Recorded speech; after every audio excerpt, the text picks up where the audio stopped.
Ya estamos junto al binomio por el movimiento al socialismo. Vamos a dar la bienvenida a don Luis Arce Catacora, candidato a la presidencia por el MAS. ¿Cómo está, don Luis? Buenas noches. Muy buenas noches, Frederick. Un gran saludo a los televidentes. Don David Choquehuanca, candidato a la vicepresidencia por el movimiento al socialismo. Buenas noches. Buenas noches, un abrazo para todos los que nos están viendo y escuchando. Pero rápidamente en la temática, don Luis, mucha gente se está preguntando si el movimiento al socialismo va a respetar los resultados de las próximas elecciones. En la medida en que tengamos entidades especializadas que vayan haciendo el seguimiento desde ahora, ¿no?, en toda la campaña y que nos aseguran transparencia, por supuesto que nosotros vamos a aceptar cualquier resultado en las urnas electorales, ¿no? Muchos dicen que si el resultado no es positivo para el movimiento al socialismo, estarían preparando actos subversivos, por lo menos desde el gobierno de transición lo están manejando de esa manera. ¿Qué opina usted? Bueno, eso es una muletilla que ellos tienen, siempre nos han culpado al MAS de todo lo que ha pasado. Nosotros no estamos en esos afanes y queda claro además a todos, incluida al gobierno transitorio de facto, que el movimiento al socialismo va a ganar, ¿no? Eso no queda la menor duda. Don David, ¿el MAS va a respetar los resultados de las elecciones? No solo el MAS tiene que respetar, todos los bolivianos tenemos que hacer respetar los resultados de las elecciones. Las Fuerzas Armadas, la policía, los medios de comunicación, los movimientos sociales, las organizaciones políticas, tenemos que hacer respetar los resultados de las elecciones. Don Luis Arce, ¿hubo fraude en las pasadas elecciones? Sí, claro que sí. ¿Hubo fraude? Perdón. ¿Hubo fraude en las pasadas elecciones? En las pasadas elecciones. ¿Sí? No, le entendí mal. No, en las pasadas elecciones no hubo fraude, hubo golpe de Estado. Eso creo que ha quedado claro. La OEA habló de fraude electoral. La OEA patrocinó el golpe de Estado. Ustedes están diciendo que la Organización de Estados Americanos formó parte de lo que ustedes han calificado como un golpe de Estado en las pasadas elecciones. Así es, eso está claro, evidencia, inclusive... ¿Y qué pruebas tienen sobre eso? Bueno, hay acusaciones muy serias que ha habido en el Parlamento norteamericano, ¿no? Acusaciones muy serias contra la OEA. Los informes que posteriormente salen de la propia OEA esclarecen claramente estos hechos. Evo Morales en su momento dijo que si el MAS vuelve al poder, al otro día él está entrando por Yacuiba. ¿Qué piensa? Bueno, él es un boliviano, tiene todo el derecho de ingresar al país cuando él desee. Cualquier boliviano tiene derecho a volver a su país. Eso es lo que podemos decir. Don Luis Arce Catacora no impediría en lo absoluto el regreso de Evo Morales a Bolivia si es que es presidente de nuestro país. De nadie, no puedo impedir que ningún boliviano, si el boliviano quiere regresar a su país, no le podemos decir usted no puede entrar, tiene todo su derecho. ¿Qué hace don Luis Arce si el MAS pierde las elecciones? Está muy difícil de que eso suceda, todos lo sabemos. En el hipotético caso. Bueno, si todo está de acuerdo a la normativa y transparente, aceptaremos esos resultados. ¿Se queda en Bolivia? Sí, claro. Don David Choquehuanca, ¿cómo está la relación con Evo Morales? Él es nuestro jefe de campaña. No hay con el Evo Morales ha habido una relación de hermanos. No, ahora es nuestro jefe de campaña. Él está en Argentina, nosotros estamos en Bolivia. Todos estamos trabajando para recuperar la democracia. Estamos trabajando para recuperar la estabilidad. Estamos trabajando para que los bolivianos podamos construir nuevamente esperanzas. Usted dijo en su momento que el entorno de Evo Morales no debería volver a gobernar el país. ¿Por qué dijo eso? Mira, a veces justos pagan por pecadores. Nosotros estamos en permanente reunión con los movimientos sociales, con las organizaciones sociales. En todas estas reuniones, nuestros dirigentes, nuestros movimientos sociales nos piden de que los ministros tienen que ser nuevos, no tienen que ser los mismos que han acompañado a nuestro hermano Evo Morales. ¿Qué grado de decisión podría tener Evo Morales si es que ustedes llegan a hacer gobierno nuevamente en nuestro país? Muchos dicen, en realidad no va a gobernar Luis Arce Catacora, no va a gobernar David Choquehuanca, va a volver a gobernar Evo Morales. Bueno, esa es otra muletilla que siempre usa la derecha para tratar de disminuir votos del movimiento al socialismo. Eso no va a suceder, yo voy a gobernar. ¿Se descarta totalmente de que Evo Morales todavía toma decisiones fundamentales e importantes y que tienen que ver con la administración del Estado, de la cosa pública? Por supuesto, el presidente voy a ser yo. Yo asumo las responsabilidades, por lo tanto yo gobernaré. Mañana se define si es que el movimiento socialismo pierde o no su personería jurídica. ¿Eso los tiene intranquilos, no? Absolutamente, porque nosotros no hemos hecho absolutamente nada para perder la personería jurídica. Es nuevamente una estrategia de la derecha por eliminar. Como no tiene propuestas, como no tiene nada al frente para oponerse más, entonces siempre va a utilizar este tipo de caminos equivocados desde nuestro punto de vista, antidemocráticos.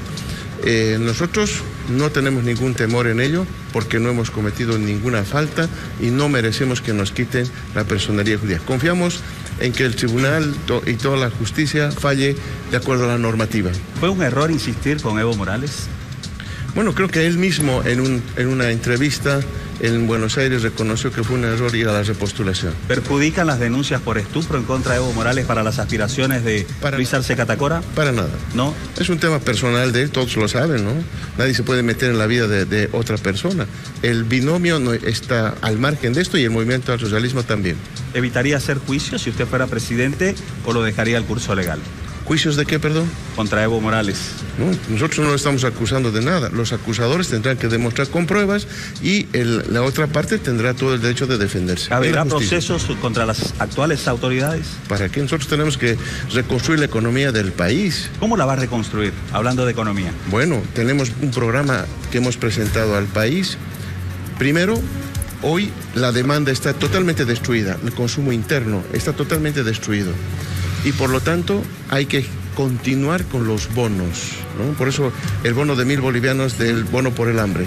Ese es un inicio porque hay que continuar con los bonos hasta que reaccione la demanda interna. Perdón, Luis. Luego, discúlpeme, usted habla de continuar con los bonos, con la política de los bonos. Claro, la política de los bonos fue nuestra, ¿no? Correcto. ¿Por qué no le dieron bonos a las personas con capacidades diferentes? Bueno, le dimos un bono, tiene su bono de discapacidad. Lo que pasa es que han tratado siempre de decir, él está planteando un bono cuando se opuso a un bono. Son dos cosas absolutamente diferentes y además económicamente son muy diferentes. Una cosa es dar un bono mientras, y por una sola vez, como se pretende hacer acá, mientras dure la pandemia, que es un periodo corto, será un año a lo sumo, ¿verdad? No esperamos que más pueda avanzar el tema de... Y otra cosa es un bono recurrente todos los años.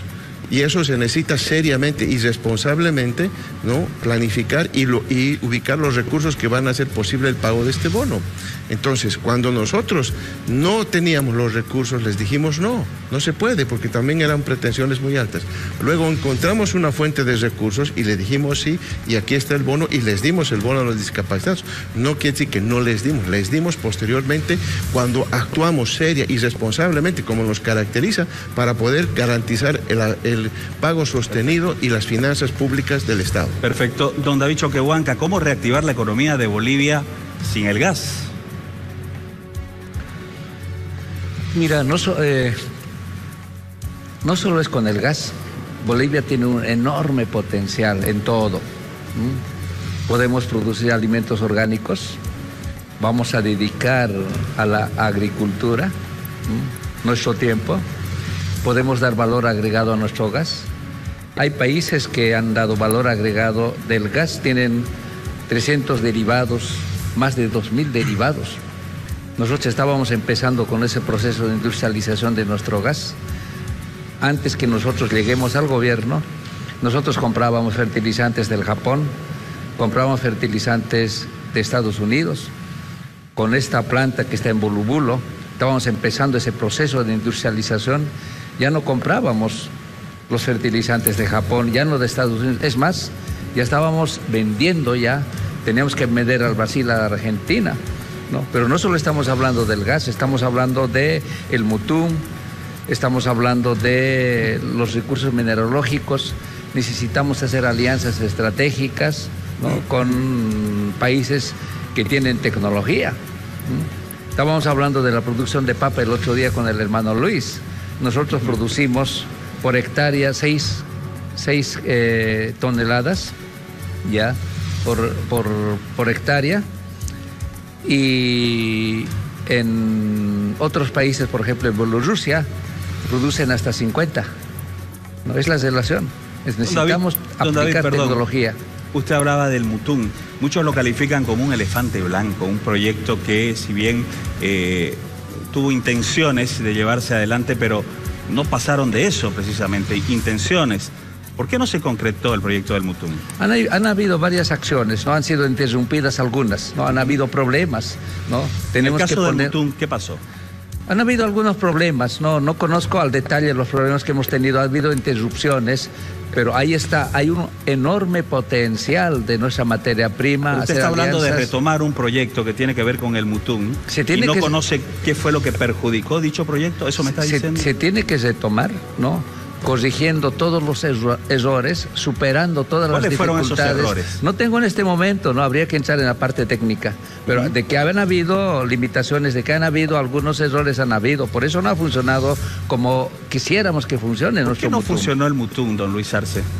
Bueno, hubo dos intentos, uno con la Jindal, recordará usted que al final nos prometieron invertir y al final no lo hicieron. Ese fue un error. Ahora, con la empresa china, se había avanzado todo, pero este gobierno ha tenido problemas con la empresa china y tampoco ha prosperado este tema. Entonces, básicamente es un tema de criterios de química entre el gobierno actual y la empresa china que tenía que estar explotando. Entonces, yo creo que eso hay que resolverlo, como dice David, ¿no? Corrigiendo esos errores, relanzando el tema de la explotación, porque el proyecto está claro, tenemos que entrar a la siderúrgica.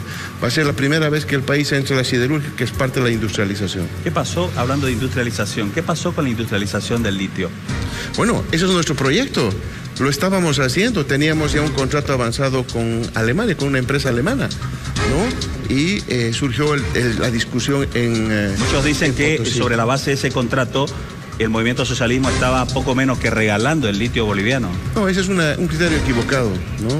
Porque del negocio ahí del litio, por supuesto que el Estado, por constitución política del Estado, la mayor parte era para el beneficio del Estado y de los bolivianos.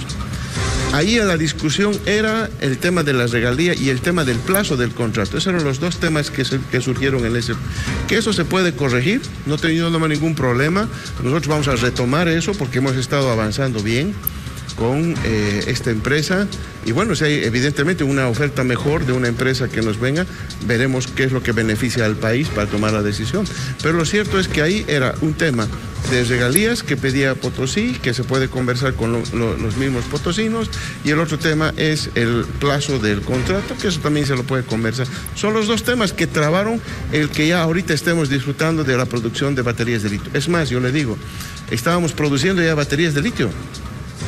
Los carritos eléctricos de Cochabamba ya están con batería boliviana. Teníamos una producción de 29 vehículos eléctricos en Cochabamba con litio y batería boliviana. Eso ya estábamos produciendo.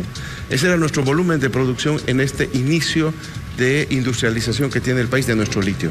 Si usted fuera presidente de Bolivia, ¿buscaría la reelección? No, ¿para qué? Yo con 5 años más que contento, yo lo que quiero es sacar al país adelante en la parte económica.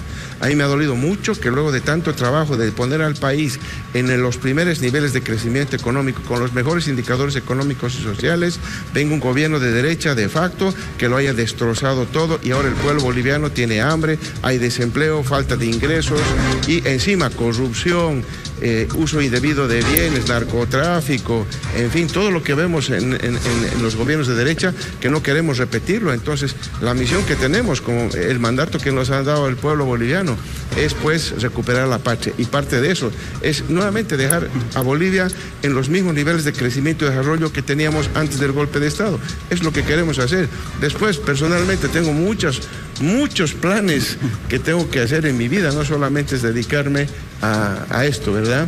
Yo creo que hay cosas que tengo que continuar haciendo. Me gusta la cátedra, tengo que volver a la enseñanza, a la actividad académica, pero también a unos proyectos que yo mismo me he desafiado hace mucho tiempo y que no los puedo hacer durante todos estos 14 años. Perfecto. 20 horas, 25 minutos. Esto es Uno Decide a través de las pantallas de la Red 1 de Bolivia. Estamos conversando con el binomio del Movimiento al Socialismo, Luis Arce Catacora, David Choquehuanca, y queremos a continuación compartir el siguiente trabajo, una producción que habla precisamente de que Bolivia es la que nos está ofreciendo el MAS. Vamos a ver. La propuesta general consta de 4 objetivos que a su vez están sustentados por 13 pilares. El objetivo número 1, distribución de los recursos y disminución de la desigualdad. 2, oportunidades y empleo digno. 3, un Estado para la gente con seguridad y justicia. 4, desarrollo con respeto a la madre tierra. Como adelantábamos, de esos 4 puntos se desprenden 13 pilares que son: número 1, erradicar la pobreza extrema mediante su modelo económico y reducirla al 5%. 2, la universalización de los servicios básicos, luz, agua, alcantarillado y comunicación. 3, salud, educación y deportes, donde proyecta terminar las obras que quedaron inconclusas en esas áreas. 4, soberanía científica y tecnológica, donde propone crear el Ministerio de Ciencia y Tecnología. 5, soberanía económica y financiera. Continuarán con la política económica con el objetivo de aumentar el Producto Interno Bruto. 6, soberanía productiva, diversificación que tiene como objetivo la industrialización de nuestros recursos naturales. 7, soberanía de los recursos naturales. 8, soberanía alimentaria, que impulsará en ese sentido el incremento de la producción de alimentos. 9, soberanía ambiental, que se refiere a diferentes estrategias para cuidar la madre tierra. 10, integración complementaria de los pueblos con soberanía, que tiene que ver con la posición del Estado frente a la política internacional. 11, soberanía y transparencia de la gestión pública. 12, disfrute y felicidad. Esto básicamente habla de vivir bien y, como una de las propuestas, asegura que dará mayor valor al trabajo del hogar, incluyéndolo en el PIB. 13, reencuentro soberano con nuestra alegría, felicidad, prosperidad y nuestro mar, que propone continuar con la estrategia de recuperación de una salida al mar y potenciar las salidas alternativas con las que cuenta actualmente el país. Esa es, a grosso modo, la propuesta que hace el movimiento al socialismo de llegar a ser gobierno.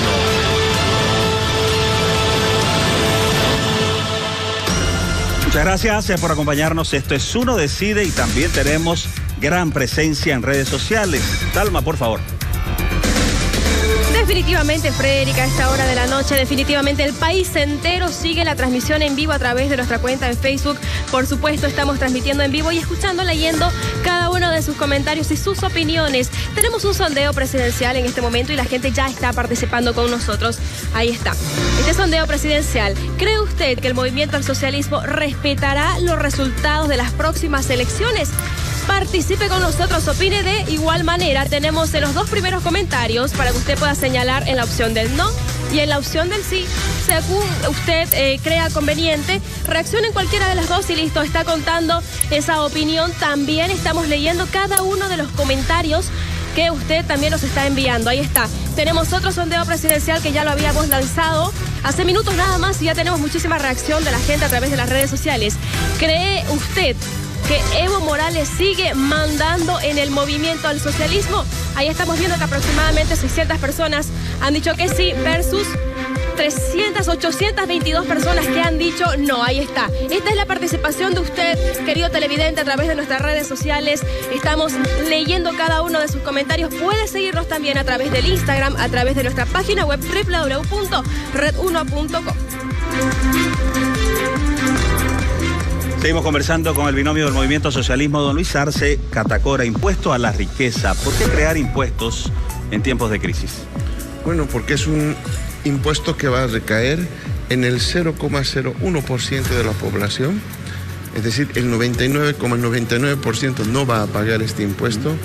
Este impuesto está dirigido a las grandes fortunas de las personas de manera individual, no empresarial, porque si usted es dueño de una empresa que vale $10 millones, no le afecta este impuesto.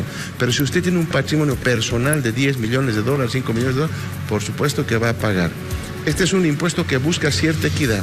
durante el tema de la pandemia y la crisis económica, los que más sufren son los pobres, la gente más humilde, la que trabaja día a día, que fue encerrada en la cuarentena.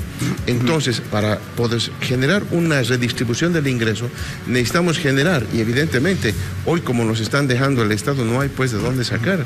Realmente hay un saqueo de nuestras empresas públicas y de los recursos del Tesoro General.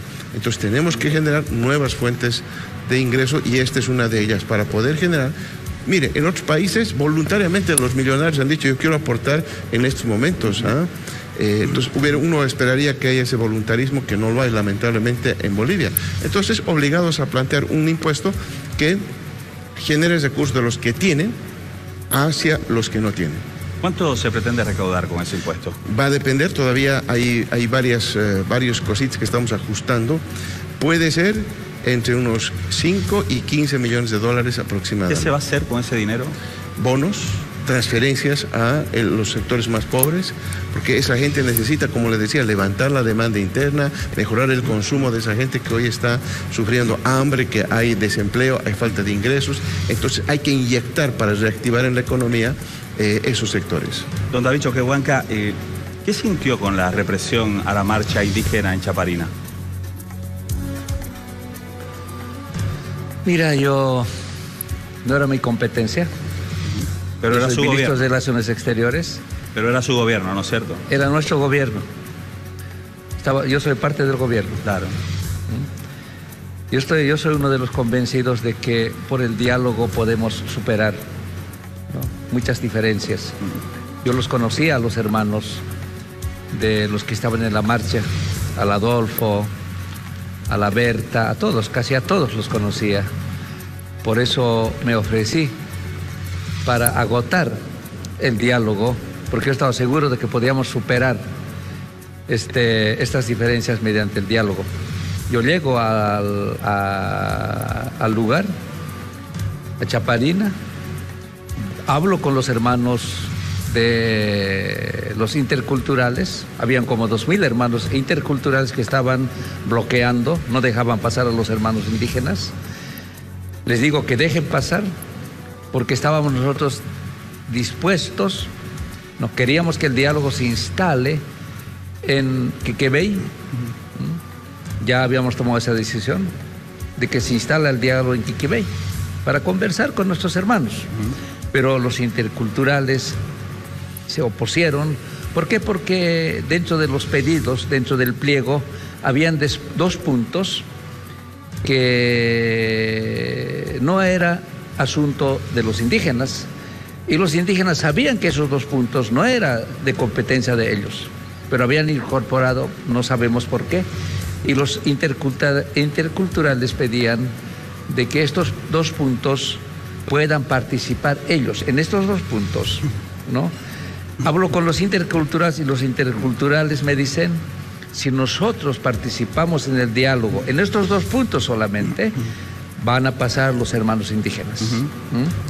Retorno yo donde los hermanos indígenas y les digo, hermanos, ustedes vamos a pasar el bloqueo y vamos a instalar el diálogo en Quiquebey, pero tienen que participar los hermanos indígenas en estos 2 puntos, que es un asunto que les atañe a los interculturales y no a ustedes.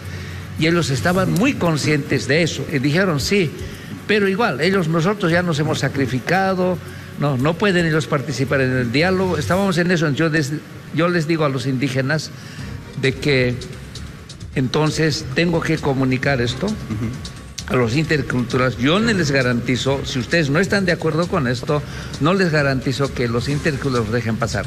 Yo estaba seguro de que iba a convencer a los interculturales de que dejen pasar y que se instale el diálogo con el gobierno.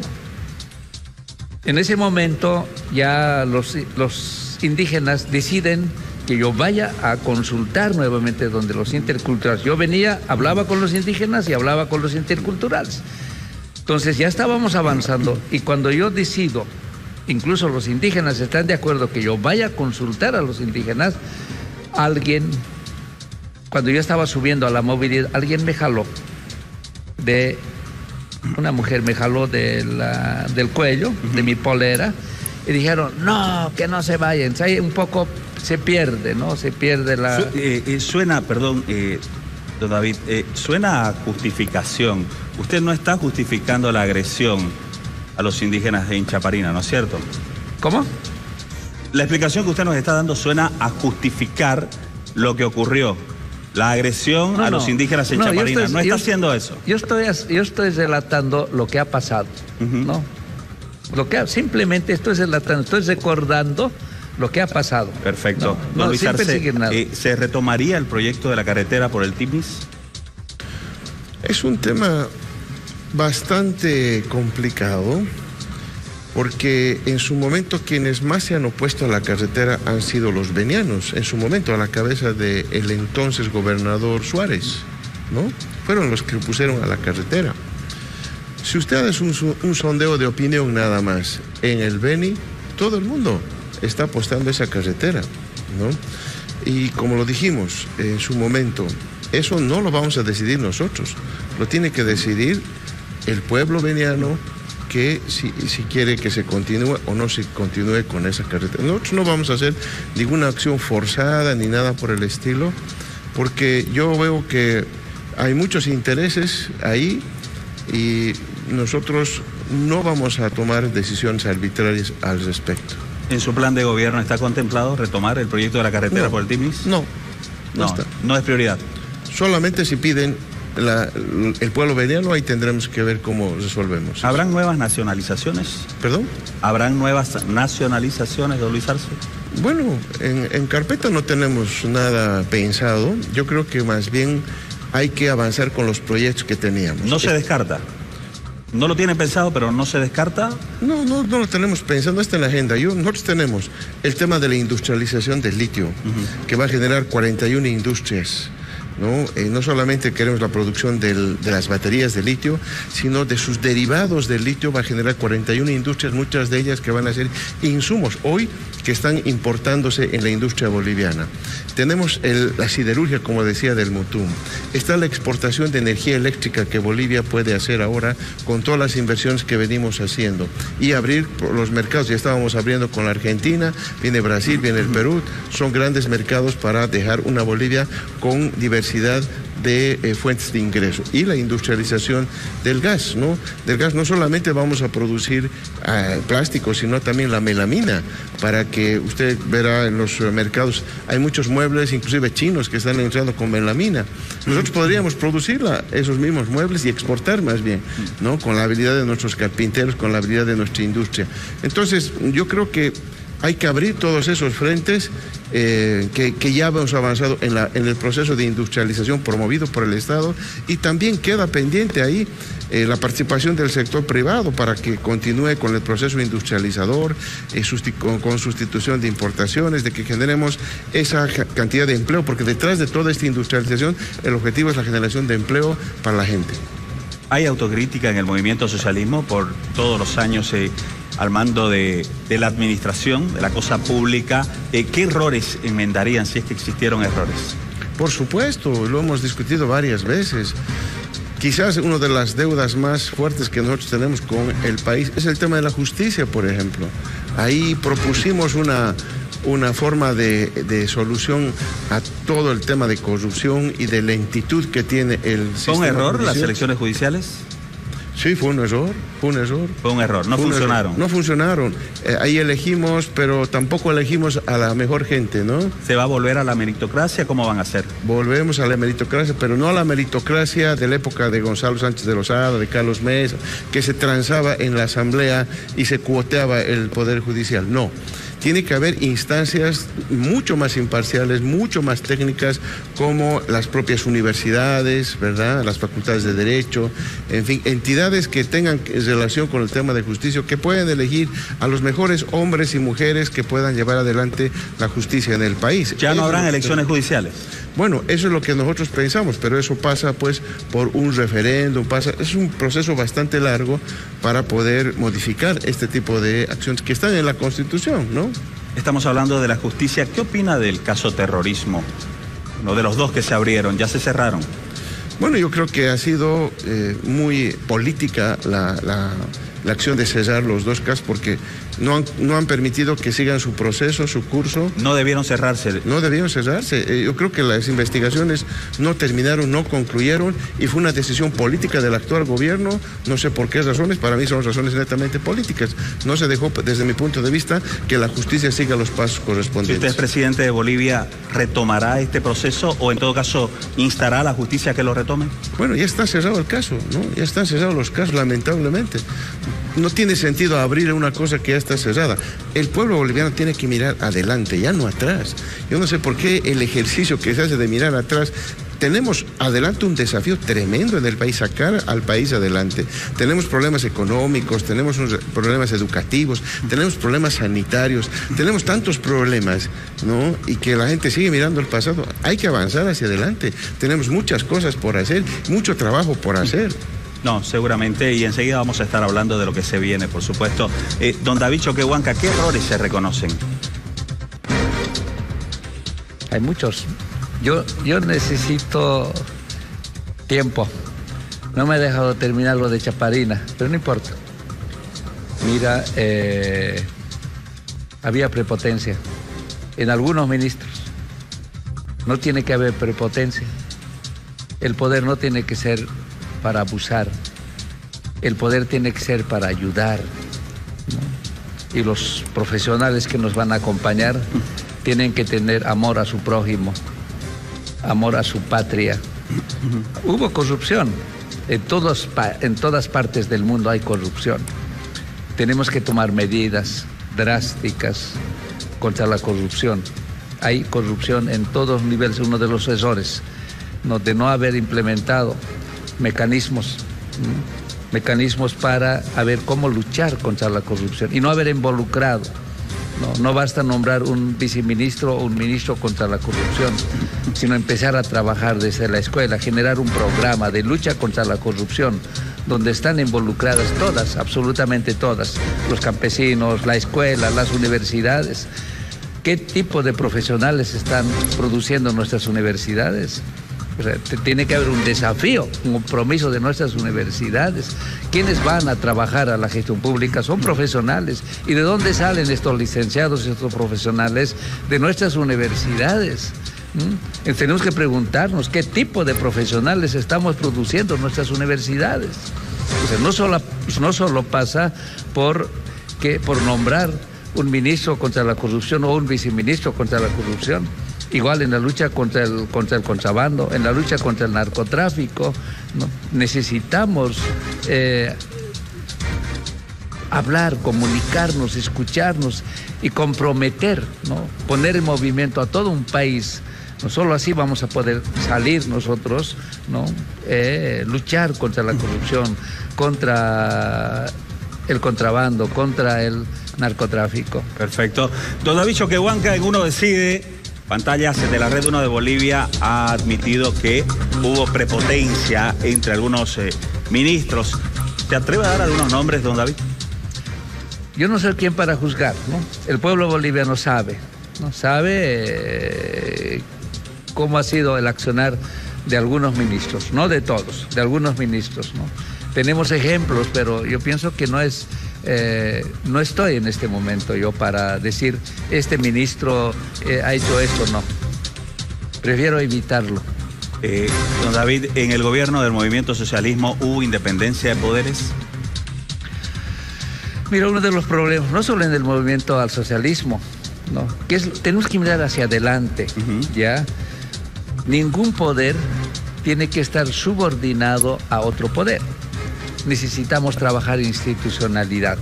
No hubo algunos ministros llamaban, ¿no?, a alguna instancia de otro poder.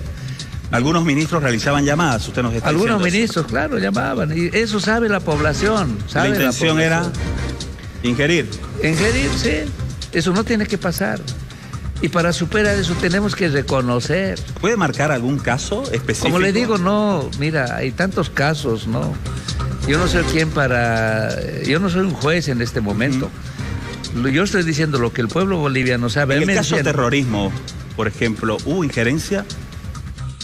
Pero no conozco en detalle el proceso, ¿no? No conozco ese proceso, cómo ha seguido, pero como nuestro hermano Luis decía, de que todo proceso debería de terminar, ¿no? ¿Sí? Se tiene que terminar, tiene que haber imparcialidad, se tiene que hacer lo que la ley manda. Perfecto. Si usted llega a ser vicepresidente de Bolivia, usted se va a constituir en el presidente de la Asamblea Legislativa Plurinacional. Si el movimiento socialismo no tiene mayoría absoluta, usted va a tener que negociar. ¿Usted está abierto a negociar en ese sentido? ¿Cómo lo manejaría? Mire, yo pienso que todos los miembros de la Asamblea Legislativa Plurinacional son elegidos por el pueblo boliviano. Ellos tienen que olvidarse, ¿no? Tienen que superar de que ellos solamente representan a un sector o a un partido político. Ellos son representantes del país, resultado de elecciones. Con todos ellos hay que trabajar, con todos ellos. Tenemos que trabajar propuestas, leyes que respondan al país. Ya no tienen que haber leyes que respondan a grupos de poder político, a grupos de poder económico o grupos de poder cultural. Tenemos que hacer leyes en función del país. Y todos los asambleístas, yo pienso que tienen la obligación de sumarse, ¿no?, a trabajar leyes en función del país. Si vamos a proponer nosotros leyes en función del país, yo pienso que van a sumarse los miembros de la Asamblea Legislativa Plurinacional. Además, lo vamos a hacer abierto al pueblo. Si tenemos una propuesta, lo vamos a socializar, vamos a hablar. Algunas sesiones tendrían que ser, tal vez, no solamente tienen que limitarse a las comisiones, convocar, sino todo el pueblo tiene que saber qué es lo que estamos planteando. Y van a sentir ellos la obligación de acompañar. Y el pueblo boliviano nos va a estar mirando. El pueblo va a saber quién se está oponiendo a un proyecto que está en función del interés nacional. Don Luis Arce, ¿cuánto hemos retrocedido económicamente hablando con la pandemia? Mire, la caída del Producto Interno Bruto en este momento está en menos 8%. Y si esto sigue así y no hay medidas correctivas como estoy viendo que no se producen, podemos caer inclusive al menos 11%. ¿Qué medidas se podrían tomar en marco de esta crisis, este escenario tan complejo? Nosotros ya hemos propuesto las medidas.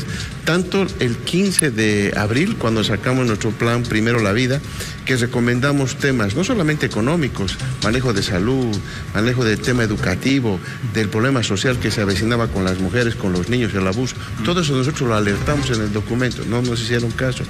Y nosotros para estas pugnas electorales hemos propuesto también nuestro plan económico que, como le estaba explicando, primero va por mejorar y seguir incentivando la demanda interna con los bonos. Pero luego tenemos un paquete de corto plazo que tiene que ver con la industrialización con sustitución de importaciones. El tema de la soberanía con seguridad alimentaria para fomentar la producción agropecuaria en el oriente, en los valles y también en el altiplano, en el occidente. Está el impulso al turismo interno. Turismo interno, que son los tres pilares que nos pueden sacar rápidamente, porque la dinámica que tienen ellos en la economía. Y luego están los proyectos estratégicos, estamos hablando de la industrialización del litio, estamos hablando de la siderurgia con el Mutún.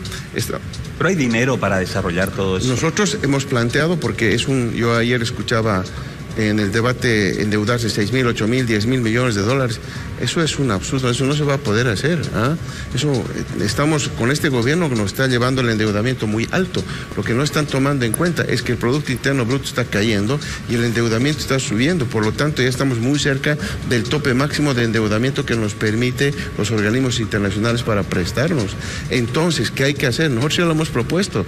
Primero, está el impuesto que hemos mencionado, de impuesto a las grandes fortunas, y luego está el otro financiamiento, que es negociar con los organismos financieros multilaterales, ¿no?, donde nosotros somos accionistas, en la CAF, Banco Mundial, Banco Interamericano de Desarrollo, etcétera, donde nosotros podemos básicamente conseguir el no pago de el servicio de la deuda externa por 2 años consecutivos, es decir, 2020, 2021, por ejemplo, cada año nos ahorraríamos 800 millones de dólares, estamos hablando de 1.600 millones de dólares que en lugar de pagar a estos organismos por deuda, incorporaríamos en nuestros programas de reactivación económica interna. Ahora, ¿Cuán factible es esto? Usted pues me dirá. Yo creo que es altamente factible. No solamente somos nosotros. ¿En Bolivia hay dinero para llevar adelante todo esto o necesitamos de créditos internacionales? No, es un pago. Usted, en lugar de... Es como si de pronto le dijera el banco, usted tiene una deuda con un banco, le dice, mire, yo quiero reactivar mi negocio, pero en lugar de pagarle a usted, primero reactivaré mi negocio poniendo lo que tenía que pagarle a usted, lo pondré en el negocio. No, igual usted va a pagarle al acreedor, ¿se da cuenta?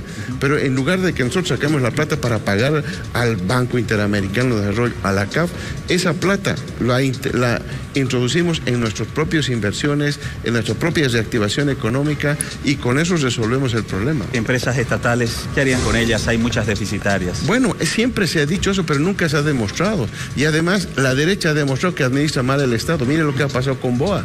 Es increíble ver los asientos, cómo están destruidos, cómo hay un mal servicio en Boliviana de Aviación.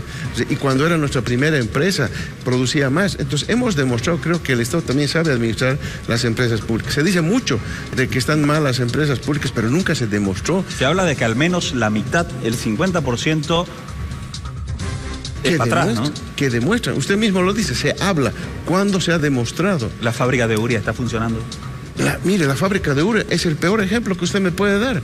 Se ha cerrado desde noviembre por la incapacidad de la derecha de manejar esta planta, y estamos perdiendo más de 140 millones de dólares hasta ahorita. Es por simplemente cerrar la fábrica por un tema ideológico, de cerrar todo lo que el MAS ha hecho. El decir no al MAS significa quitarle 140 millones de dólares al Estado, por solamente decirle no al MAS. Eso es una prueba clara de que la derecha boicotea las empresas públicas. Nosotros hemos sido muy claros con la política de empresas públicas. Nosotros vamos a cerrar todas las empresas públicas que sean deficitarias, pero las empresas que están dando y que producen, por supuesto que tenemos que hacerlas trabajar. Según la ficha que maneja el movimiento socialismo, ¿cuántas son estas empresas que no dan réditos, que son deficitarias? Miren, habían Enatex, que ya está cerrada, Ecobol, que ya está cerrada. Todas las que estábamos cerrando eran las que no estaban dando, pero con el discurso político de que todo está mal, todo lo que ha hecho el MAS está mal, han empezado a hacer barbaridades y han empezado a hacer quebrar. Mire, le voy a dar un ejemplo. Se hablaba de Quipus, la empresa que estaba produciendo las computadoras, recuerda que es un fracaso, etcétera. ¿Cómo nos hubiera sido útil para este problema de la educación que generar y que produjera las computadoras para repartir, como estábamos haciendo, a los estudiantes, a los profesores, computadoras para que hoy se puedan llevar adelante las clases? Mire usted, cómo un tema ideológico puede matar una empresa pública que estaba pensado para dotar a los estudiantes de computadoras, a los profesores de computadoras. Yo cuando me reúno con los profesores, ¿qué creen que me reclaman? ¿Cuándo nos van a volver a entregar las computadoras? Cuando vemos a los niños que no han pasado clases, especialmente en el área rural, que aquí en la propia ciudad han tenido problemas. ¿Quipus no era deficitaria? No, bueno, pues en este momento todo el mundo hubiera comprado esas computadoras a un precio realmente módico para poder resolver el problema de las clases virtuales, que fue un fracaso de este gobierno. Modelo social, económico, productivo, don David Choquehuanca, ¿esto se aplicó? ¿Fue real? Estábamos en un proceso de implementación. El cambio no es de la noche a la mañana. La implementación de programas, de modelos, no es de la noche a la mañana. Nosotros teníamos un horizonte. 14 años no fueron suficientes. No es suficiente. O sea, lo primero que tenemos que hacer nosotros es desmontar ese Estado colonial que nos ha dañado, que nos ha dividido, que nos ha menospreciado, que nos han hecho sentir menos, nos han hecho sentir menos, nos han dicho que Europa es superior a nosotros, ¿no? Que ha destrozado nuestra autoestima, ¿no? Que nos ha dividido y que nos ha robado. Y desmontar ese Estado colonial, ¿no? Que ha sido construido en 500 años, no es fácil, ¿no? Es poco a poco. Permítame, don David, don Luis, vamos a revisar redes, sí, por favor, queremos ver qué está sucediendo ahí en las distintas plataformas de la Red 1 de Bolivia. Talma, por favor, adelante. Claro que sí, avanza este sondeo presidencial que hemos lanzado a través de nuestra cuenta oficial en el Facebook, y queremos mostrarles a ustedes cómo van los resultados a esta hora de la noche. Les recordamos que estamos transmitiendo también a través de nuestra página web www.red1.com.bo. Aquí está la transmisión en vivo que estamos realizando también a través de nuestra cuenta oficial en el Facebook, Red 1 de Bolivia. Uno decide 2020 en vivo, la transmisión para que usted también pueda compartirla. Lo que les comentaba, el sondeo presidencial. La pregunta es la siguiente. ¿Cree usted que el movimiento al socialismo respetará los resultados de las próximas elecciones? Ahí estamos viendo en los comentarios. No, 3.600 personas. Sí, 1.100 personas. Así está hasta el momento este sondeo presidencial. Tenemos otra pregunta también para compartir con ustedes. ¿Cree usted que Evo Morales sigue mandando en el movimiento al socialismo? Sí, hay 1.800 personas que dicen efectivamente, versus 800 personas que están diciendo no en este momento. Así está en nuestras redes sociales. Les reiteramos, estamos a través de nuestra página web www.red1.com.bo, también a través del Facebook y también a través de nuestra cuenta en Instagram, Red 1 de Bolivia. Un nuevo sondeo más para que usted pueda participar con nosotros. Lanzamos la siguiente pregunta, sondeo presidencial. ¿Cree usted que la economía de Bolivia mejorará con el movimiento al socialismo en el poder? La gente ya está reaccionando, por supuesto, Bolivia entera sigue nuestras cuentas oficiales de la Red 1 de Bolivia. Enseguida les vamos a dar los resultados también de cómo avanza este sondeo presidencial. Audiencia total en las redes, Frederick. Muchas gracias, Talma. Seguimos con más, Uno Decide, en este domingo, a través de las pantallas de la Red 1 de Bolivia, conversando con el binomio del movimiento al socialismo. Don Luis Arce, federalismo. Yo creo que es muy prematuro hablar de federalismo porque ni siquiera se ha podido consolidar el régimen autonómico, ¿no? Entonces yo creo que está bien que lo puedan plantear, que se pueda discutir, pero primero haremos las cosas prácticas, que funcione lo que establece la Constitución Política del Estado con las autonomías. En su programa de gobierno usted dice no al federalismo. No, nosotros no tenemos que respetar la Constitución Política del Estado. En la Constitución Política del Estado no está el federalismo, están las autonomías. Y el tema de las autonomías, al final no se profundizaron, dicen muchos. Quedaron en el papel, pero en la práctica dejaron mucho que desear. Bueno, hay cosas que yo he visto desde el Ministerio de Economía que me llamó mucho la atención, ¿no? Los gobiernos subnacionales más autonomistas, o que supuestamente peleaban por las autonomistas, fueron los últimos en implementarla, ¿eh? Fueron los últimos en resolver sus leyes, por ejemplo, de ingresos, de otras cosas. Fueron los últimos. Acá, por ejemplo, en Santa Cruz es el caso, ¿no? Abanderaron el tema de las autonomías, pero fueron los últimos en implementarlas, ¿no? Desde Santa Cruz siempre se pidió un nuevo pacto fiscal. Bueno, hubo una reunión. Yo lamentablemente en ese año tuve que salir del gobierno, como usted conoce, pero yo dejé el debate ahí ¿Estaría de acuerdo con un nuevo pacto fiscal, una redistribución de los recursos? Bueno, habría que ver cómo finaliza esa anterior reunión, porque yo entiendo que ese tema ya fue abordado, ya fue discutido, ya fue cerrado el tema, ¿no? Ahora, no sé, pues para qué otra vez con el mismo tema, porque se discutió hace poquito nomás ese mismo tema. ¿No lo contemplaría? Quizás en el mediano plazo se puede ver si es que se demuestra la necesidad. Yo no veo todavía, porque le digo una vez más, no han funcionado las autonomías. Entonces, pero no ha perjudicado este tema de el nuevo pacto fiscal. No, ese es el pretexto. Ese es el pretexto que utilizan muchos gobiernos subnacionales para tratar de justificar lo que no han podido hacer. ¿Cómo entendemos entonces lo que significa o cuál es el concepto de autonomías o profundización de autonomías que maneja el movimiento socialismo? Bueno, lo que está en la Constitución Política del Estado, ¿verdad? Pero no entran los recursos económicos en una profundización. Hay leyes que han derivado de la Constitución que establece el tema de los recursos, qué impuestos pueden crear ellos, qué ingresos pueden generar ellos, pero no han hecho absolutamente nada muchos de los gobiernos subnacionales. Entonces, como que no ha funcionado esto, dado que está el marco legal, como le digo, no se ha aplicado en la práctica, pero no es una función del gobierno central aplicar las autonomías. Los que tienen que aplicar las autonomías son los gobiernos departamentales y los municipios. Perfecto. En temas productivos, don David Choquehuanca, transgénicos, ¿está de acuerdo o no? Mira, es un tema que tenemos que discutir. Necesitamos información sobre los transgénicos. Necesitamos mirar otros países. India era país de origen de 300 variedades de arroz. India. Han implementado transgénicos, hoy día solo tiene 12 variedades de arroz. Nosotros en Bolivia somos país de origen de 77 variedades de maíz. Estamos por encima de México. Tenemos que proteger nuestras semillas nosotros. Es obligación. Necesitamos saber qué es lo que tiene Bolivia. Necesitamos valorar. Bolivia tiene un enorme potencial. Estábamos en Punata. En Punata nos han colgado con unos maíces, ¿no?, que yo nunca he visto en mi vida. Nunca he visto. Entonces yo he pensado, mira, esto es una de las 77, tenemos que registrarlo. Los transgénicos hacen daño a la salud humana y a la Pachamama.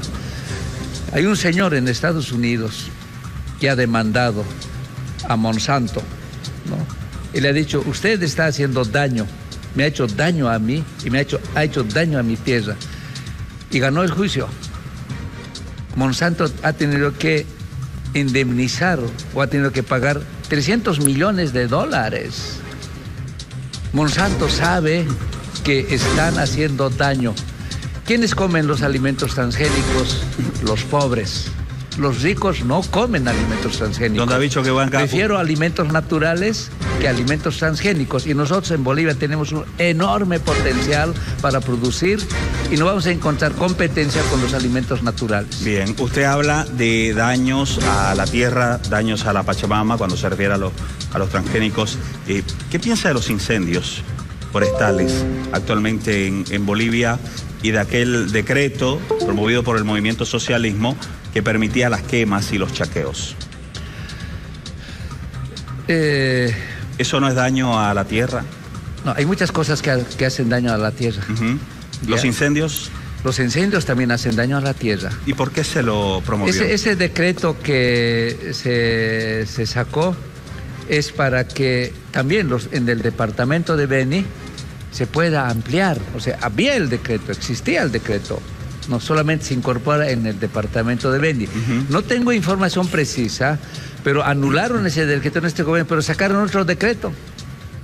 Igual o peor, no tengo información precisa. O sea, los bolivianos tenemos que aprender. ¿En su momento fue un error ese decreto que promovió el MAS? Mira, yo no sé, no tengo el detalle de ese decreto. Pero independientemente del decreto, los bolivianos tenemos que aprender a cuidar. No podemos nosotros incendiar, sin planificar. Pero ¿cómo cuidar la tierra, don David, si hay un gobierno que promueve el chaqueo, la quema? No, o sea, necesitamos nosotros garantizar, ¿no?, alimentación para nuestros pueblos. Necesitamos ampliar nosotros, pero tiene que ser planificado. Si analizamos, si nos juntamos todos, analizamos el decreto frente a nuestro pueblo, seguramente vamos a identificar en dónde han estado ya los errores y qué es lo que tenemos que corregir. Pero tenemos que sentarnos. Hemos dicho que nuestro gobierno va a ser un gobierno que va a gobernar escuchando al pueblo. Don Luis, ¿qué piensa de los incendios que se están registrando?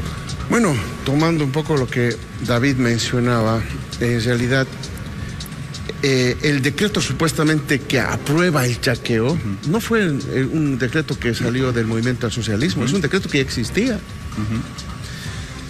El pedido del Beni era que le demos al Beni las mismas condiciones para tener la agricultura, que las tierras benianas no solamente sean para ganadería, sino para agricultura.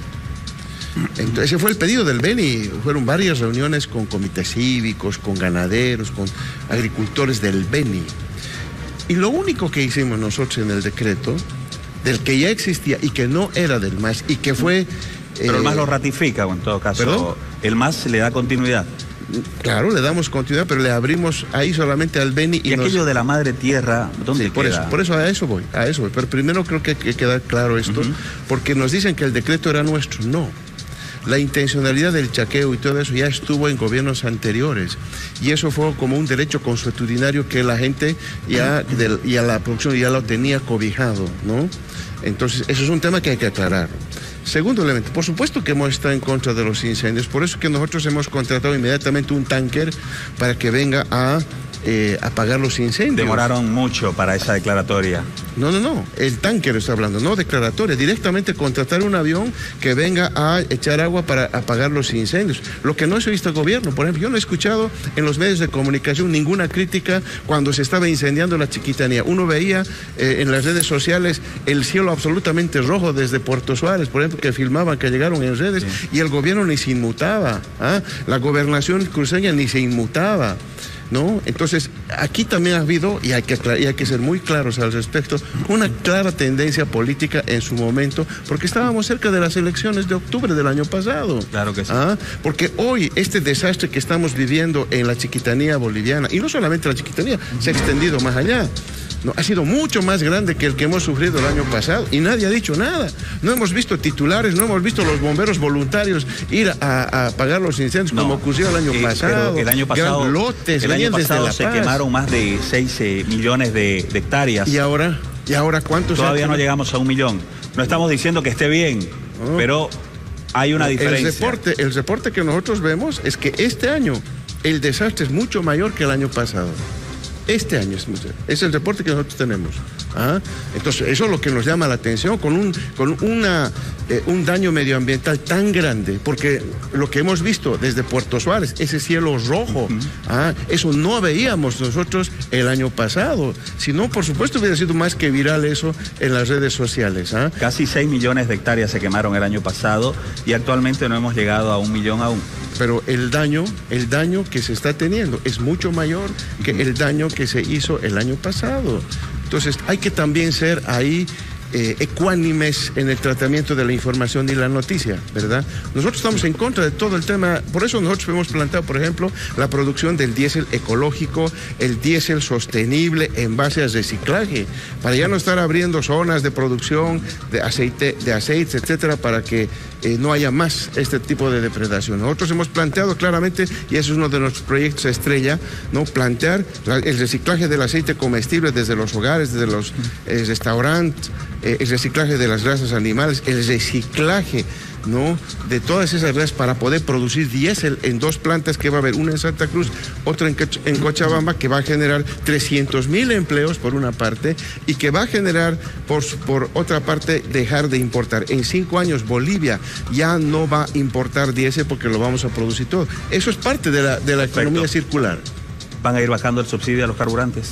No va a ser necesario porque la producción ahí va a ser nuestra, ya no necesitamos importar, ya no vamos a depender del precio internacional del barril, que esa es la diferencia, ¿no? Si, para ponerle en el contexto, mientras uno puede comprar 1 litro de gasolina aquí en $3.50, si lo compráramos al precio internacional, cuando el precio está en $80, $90, tendríamos que pagar 7 bolivianos por el litro de gasolina, ¿verdad? Esa subvención la estaba pagando el Tesoro. Si nosotros entramos a la producción, en el tema de gasolina estamos con el alcohol anhídrido, ¿verdad? Ahí estamos combinando y hay una disminución de la subvención.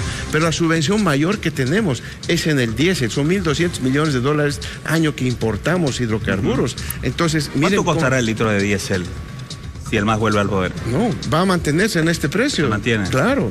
Pero ya no lo vamos a subvencionar, esa es la ventaja. Le cambio de tema, don Luis, en salud. 10% para salud.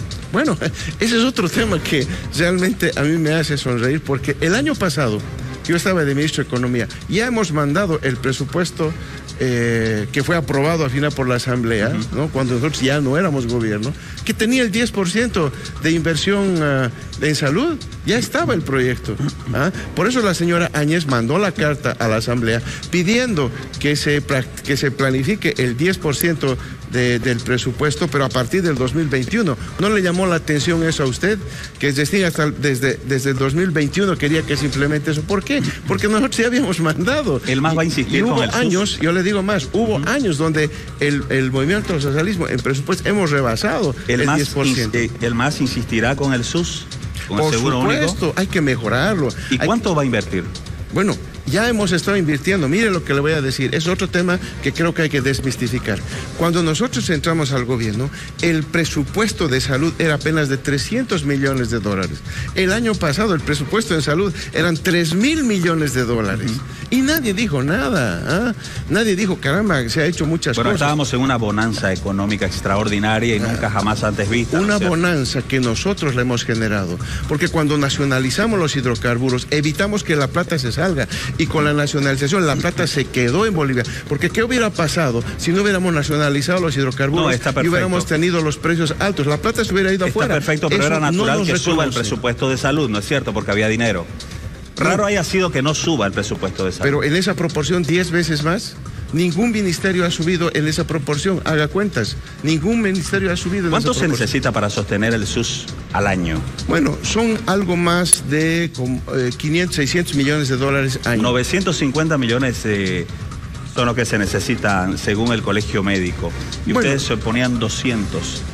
No, yo creo insostenible, decía el Colegio Médico. No, son 500, 600 millones de dólares porque lo que pasa es que el Colegio Médico que todos los años se va a hacer la misma inversión. No, se hace una inversión, por ejemplo, en hospitales, en la infraestructura, una sola vez, ¿no? No va usted a construir todos los años la misma cantidad de hospitales, no.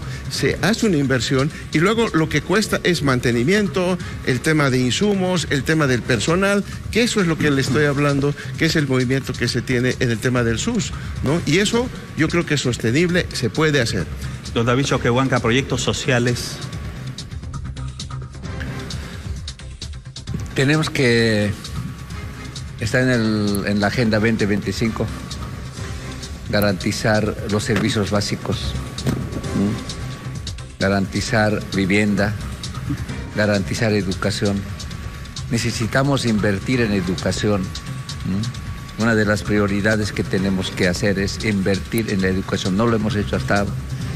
Tenemos que garantizar educación de calidad a nuestros niños, a nuestros bachilleres, a nuestras universidades. Tenemos que garantizar programas de riego en nuestras comunidades, ¿no? Para que nuestras comunidades puedan producir alimentos.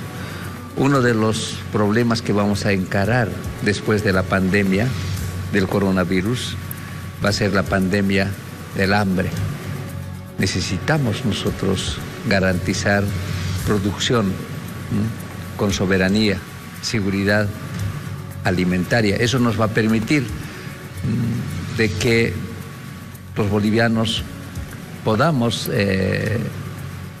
trabajar, ya podamos garantizar educación, porque si no garantizamos alimentación, olvídense. Primero es la alimentación y tenemos un enorme potencial nosotros para ser autosuficientes en la alimentación. Todo está concatenado, se dice. O sea, vamos a implementar proyectos sociales, pero tenemos que garantizarnos en educación y la alimentación. Tienen que ser prioritarios estos dos temas. Perfecto. Don Luis Arce, en este mismo lugar, en este mismo espacio, Luis Fernando Camacho decía el modelo económico que debe seguir Bolivia es el de Santa Cruz. ¿Usted qué opina? Yo no conozco el modelo económico de Santa Cruz. ¿No conoce el modelo económico de Santa Cruz? No conozco porque un modelo económico tiene la forma en que se genera el producto, el excedente y cómo se lo distribuye entre la población. No puede haber un modelo económico de una región. Es un modelo económico de un país donde tiene que haber una serie de otros elementos. Entiendo que el señor Camacho no es entendido en economía, por eso no puede hablar de un modelo económico. Nosotros sí, por eso es que no solamente hemos inventado el modelo económico, es nuestro modelo. Y sabemos cómo funciona un modelo económico de un país. Podemos hablar del modelo económico neoliberal, que es un modelo económico que genera excedente y genera la redistribución de ese excedente. ¿En dónde va? Lo mismo tenemos nuestro modelo económico. Por lo tanto, no creo que se pueda hablar de un modelo económico de Santa Cruz. Tenemos que hablar del modelo económico que ha generado las condiciones para que haya desarrollo en Santa Cruz, que eso es diferente. Perfecto. Le voy a pedir, don Luis Arce, por favor, acompáñeme por este lado. Me aguarda un momentito, don David Choquehuanca. Vamos a entrar a este sector que lo hemos denominado en una palabra. Usted va a ver hacia la pantalla gigante, sí, hacia allá. Y van a ir apareciendo imágenes y usted nos dice lo primero que se le venga a la cabeza, de acuerdo a lo que vea. Vamos a comenzar Evo Morales. Líder histórico indiscutible del MAS. Yanina Áñez. Bueno, lamentamos la gestión de la señora Áñez. Carlos Mesa. Creo que el cargo le quedó muy grande y falló al país. Luis Fernando Camacho. Bueno, me alegra que haya tomado la vía democrática. Comunismo. Una filosofía importante para la sociedad. Federalismo. Hay que todavía. Fernando del Rincón. No puedo opinar de él, no conozco mucho. Salvador Romero. Bueno, ojalá que nos garantice unas elecciones transparentes. ¿Tiene dudas usted de eso, don Claro Luis? que sí, lo hemos dicho varias veces, por eso hemos pedido que vengan observadores al país para garantizar que todo se lleve bien. Perfecto, vamos a la siguiente imagen.